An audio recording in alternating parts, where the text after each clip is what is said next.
बिहार विधानसभा चुनाव के दूसरे चरण की अधिसूचना जारी हो गई। इसके साथ ही दूसरे चरण की 122 विधानसभा सीटों के लिए नामांकन की प्रक्रिया शुरू हो गई है। निर्वाचन आयोग ने नामांकन केंद्रों के आसपास कड़ी सुरक्षा व्यवस्था के विशेष निर्देश दिए हैं। नामांकन के लिए प्रत्याशी के साथ केवल 3 वाहन और प्रस्तावक सहित अधिकतम 5 व्यक्ति ही जा सकेंगे। पूरी नामांकन प्रक्रिया की वीडियोग्राफी भी की जाएगी। दूसरे चरण में 11 नवंबर को 20 जिलों पश्चिमी चंपारण, पूर्वी चंपारण, शिवहर, सीतामढ़ी, मधुबनी, सुपौल, अररिया, किशनगंज, पूर्णिया, कटिहार, भागलपुर, बांका, जमुई, नवादा, गया, जहानाबाद, अरवल और औरंगाबाद, रोहतास और कैमूर में मतदान होगा। दूसरे चरण के लिए 20 अक्टूबर तक नामांकन भरे जा सकते हैं। 21 अक्टूबर को नामांकन पत्रों की जांच होगी।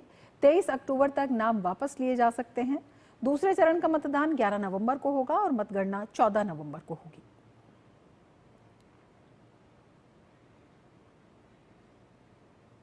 बिहार के उप मुख्यमंत्री विजय कुमार सिन्हा ने कहा कि सफलतापूर्वक सीट बंटवारा हो चुका है। उन्होंने एनडीए के विजय का विश्वास जताते हुए कहा कि आने वाले समय में हम सरकार बनाएंगे।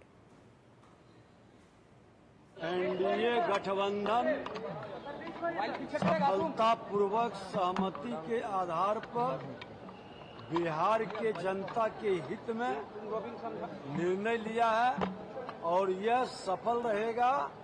भारी बहुमत से सरकार भी बनाएगी और बिहार के विकास की गति को और तेजी से बढ़ाएगी। भारतीय जनता पार्टी बिहार विधानसभा चुनाव के लिए उम्मीदवारों की पहली सूची आज जारी कर सकती है।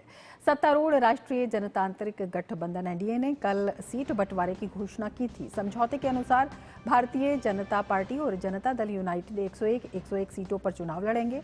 लोक जनशक्ति पार्टी रामविलास गुट को 29 सीटें तथा हिंदुस्तानी आवाम मोर्चा और राष्ट्रीय लोक मोर्चा को 6 सीटें दी गई हैं।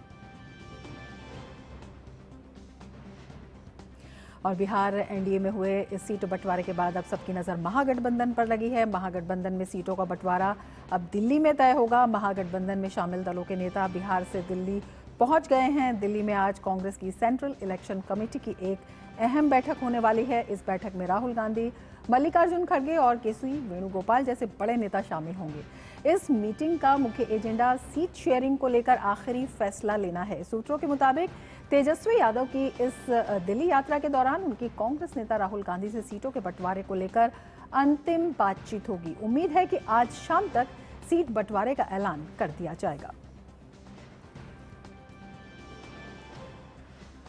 बिहार सरकार के मंत्री नितिन नवीन ने इंडी गठबंधन में अभी तक सीटों पर सहमति नहीं होने पर आड़े हाथों लिया। नितिन नवीन ने कहा कि महागठबंधन में सब कुछ सही नहीं है। उन्होंने कहा कि जिसकी नियत और नीति सही होती है वो समय पर फैसला ले लेते हैं।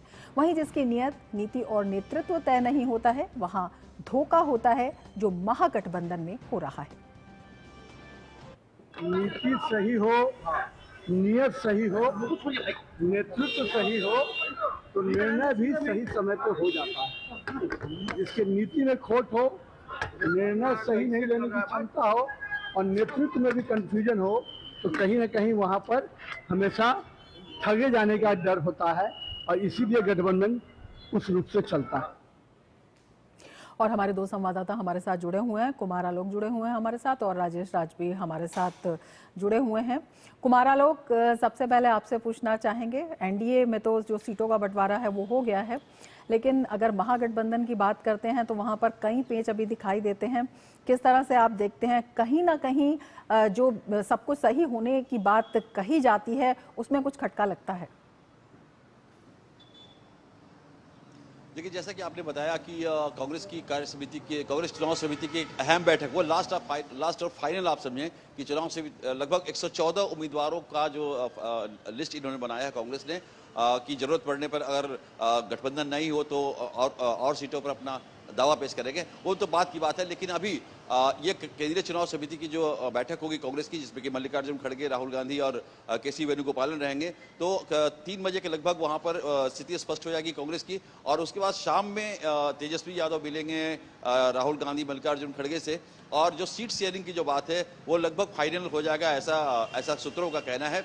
और क्योंकि तेजस्वी की जो फ्लाइट है, तेजस्वी यादव की फ्लाइट सबसे लास्ट फ्लाइट है जो 11:30 बजे पटना पहुंचेगी, तो ये राउज एवेन्यू का जो मामला था, लैंड फॉर जॉब का जो मामला था, वो फिलहाल टल गया है उनके लिए, जो सरदर्द था। और उसके बाद सारा जो फोकस है वो सीट शेयरिंग को लेकर के होगी। लेकिन सबसे ज्यादा जो महागठबंधन के अंदर कोई बहुत बड़ा पेच अगर फंसा हुआ है तो वो है मुकेश सहनी। हमारे महागठबंधन के लोगों से बात हुई, नेताओं से बात हुई, तो उनका कहना है कि महागठबंधन में सब कुछ सही है, सीटों को लेकर के कोई कहीं से कोई मोल भाव नहीं है, लेकिन मुकेश सहनी जो है वो बहुत बड़ा सरदर्द बने हुए हैं महागठबंधन के लिए। और महागठबंधन इस सरदर्द से कैसे छुटकारा लेता है, ये देखने वाली विषय होगी। बिल्कुल, राजेश राज भी हमारे साथ जुड़े हुए हैं। राजेश, आपसे समझना चाहेंगे, एनडीए में जिस तरह से सीट शेयरिंग हुई है, वो जो फॉर्मूला आप देखते हैं, किस तरह से देखते हैं, और पहली सूची आज जारी हो सकती है क्या बीजेपी की?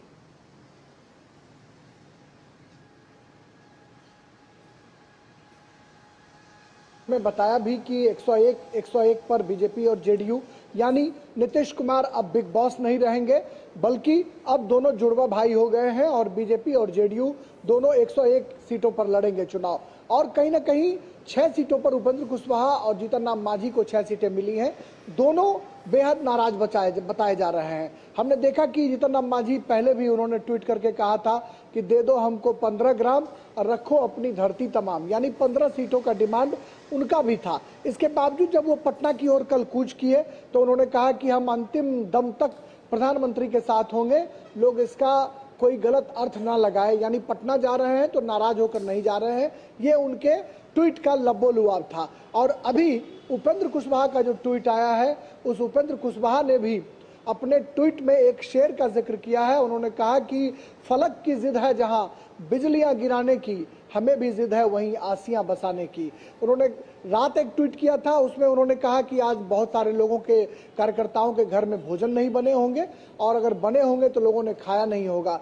यानी नाराजगी है, लेकिन 6-6 सीटें मिलने के बाद कोई प्रतिकार करने या विरोध करने की बात जो है वो सामने नहीं आ रही है। लेकिन अपनी अपनी भावनाओं का इजहार लोग ट्वीट के जरिए, फेसबुक पोस्ट के जरिए कर रहे हैं, मीडिया से मुखातिब नहीं हो रहे हैं।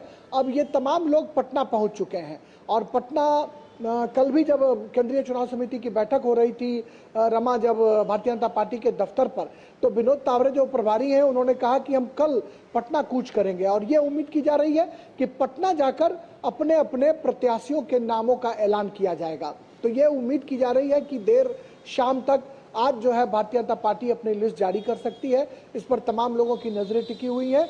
लेकिन जो पेच है कि 24 सीटें उपेंद्र कुशवाहा को नहीं मिली और 24 सीटें जीतन राम मांझी को नहीं मिली, वहीं 29 सीटें चिराग पासवान झटक ले गए। ये दर्द कहीं ना कहीं उपेंद्र कुशवाहा और जीतन राम मांझी का रह कर छलक कर सामने आ रहा है। लेकिन भारतीय जनता पार्टी के नेता आश्वस्त है इस बात को लेकर कि किसी तरह की कोई गतिरोध नहीं है, सबको समायोजित कर लिया जाएगा। और जहां तक बात महागठबंधन की है, तो अभी मैं राउज एवेन्यू कोर्ट में था, जहां पर लालू प्रसाद, तेजस्वी यादव, राबड़ी देवी की पेशी हुई। उसके बाद लालू प्रसाद अपने घर पर पहुंचे और वो पटना के लिए 4 बजे रवाना हो रहे हैं। तेजस्वी देर रात जाएंगे।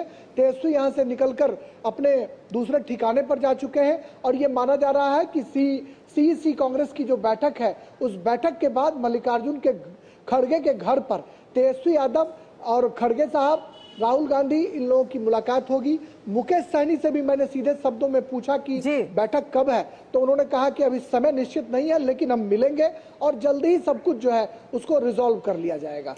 बिल्कुल। कुमार आलोक, आपसे इसी पर सवाल करना चाहेंगे। बेशक जो ये बैठक हो रही है और इस पर तमाम बयान भी आ रहे हैं, लेकिन लगातार इस फैसले के बाद जो अभी आरोप तय हुए हैं लालू प्रसाद यादव पर, जो छवि है वो ज़रूर प्रभावित हुई है। इस छवि को विपक्ष तो, इस प्रभाव को विपक्ष तो अपने पक्ष में इस्तेमाल करेगा ही मुद्दे में, लेकिन आपको लगता है कि जो महागठबंधन के दल हैं उनमें भी अंदर खाने जिस तरह की बार्गेन कैपेसिटी थी आरजेडी की, अब कम हुई है? देखिए, अगर नीतीश कुमार जब लालू प्रसाद यादव के साथ यानी आरजेडी के साथ उन्होंने 2 बार गठबंधन किया था और सरकारें चलाई थी, हालांकि वो समय अवधि बहुत कम रहा, ज़्यादा दिन तक नहीं चला पाए और फिर से भाजपा में लौटे वो। लेकिन आप याद करेंगे कि नीतीश कुमार ने जब भी उनसे नाता तोड़ा, गठबंधन से जब भी नाता तोड़ा, तो यही आरोप लगाकर नाता तोड़ा कि भ्रष्टाचार के आरोप जो लगे हैं उसका जवाब तेजस्वी नहीं दे रहे हैं, उसका जवाब लालू प्रसाद यादव नहीं दे रहे हैं। तो इसको लेकर के नीतीश कुमार ने लालू यादव से नाता तोड़ा था। अब बात लैंड फॉर जॉब मामले की है, तो लैंड फॉर जॉब मामले को लेकर के जिस तरीके से आज आरोप पत्र वहां पे आरोपित किया गया है लालू प्रसाद यादव और उनके बिल्कुल, आरोप परिवार तय को, हुए हैं। तो ये एक मुद्दा मिला है विपक्षी दल को।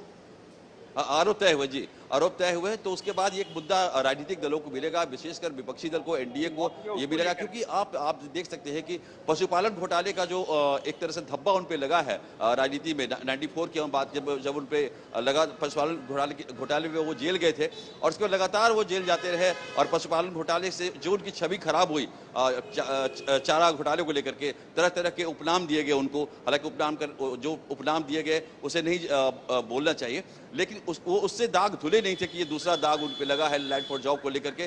तो इस मुद्दे को लेकर के भारतीय जनता पार्टी, जदयू और तमाम जो एनडीए के दल हैं इस मुद्दे को भुनाएंगे, इस मुद्दे को जनता के बीच लेके जाएंगे, क्योंकि लैंड फॉर जॉब मामले में अगर आप देखेंगे कि ग्रुप डी की जो नौकरी होती है रेलवे में, तो ग्रुप डी का जो नौकरी होता है कोई बड़े घर का लड़का नहीं करता, कोई जमींदार का लड़का नहीं करता, कोई सेठ का लड़का नहीं करता। बिल्कुल जिस सामाजिक न्याय की लालू यादव बात करते हैं उसी अत्यंत पिछड़े और दलित वर्ग के लोग उस नौकरी में